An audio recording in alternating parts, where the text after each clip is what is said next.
Hello বন্ধুরা, আজকে তোমাদেরকে লাল পিঁপড়ে সম্পর্কে কিছু বলবো। লাল পিঁপড়ে খুবই পরিচিত একটি ছোট পোকা, যা আমাদের চারপাশে প্রায়ই দেখা যায়। এদের শরীর লাল বা লালচে বাদামি রঙের, আকারে খুব ছোট তবে দল বেঁধে থাকে। মুখে শক্ত চোয়াল থাকে যা দিয়ে কামড়াতে পারে।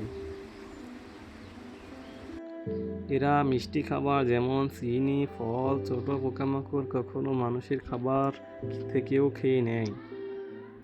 লাল পিঁপড়ে কামড়ালে জ্বালা ও ব্যথা হয়। কিছু প্রজাতি যেমন ফায়ার অ্যান্ট বেশি ব্যথা দেয়।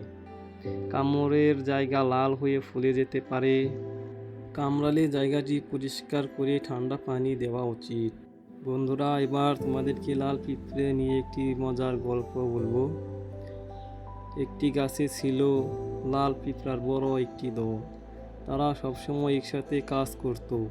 একদিন তারা একটা বড় মিষ্টির টুকরো পেল। একটি পিঁপড়ে একা সেটা তুলতে গেল, কিন্তু পারল না। তখন সে তার বন্ধুদের ডাকলো। সবাই মিলে একসাথে টানতে লাগলো। অনেক কষ্টের পর তারা মিষ্টিটা বাসায় নিয়ে যেতে পারলো। তখন সবাই খুব খুশি হলো। সেদিন তারা একটা বড় শিক্ষা পেল। একসাথে কাজ করলে কঠিন কাজও সহজ হয়ে যায়। লাল পিঁপড়ে নিজের ওজনের থেকেও অনেক বড় জিনিস তুলতে পারে। তারা কখনো একা কাজ করে না, দল বেঁধে থাকে। একে অপরকে সাহায্য করায় তাদের শক্তি।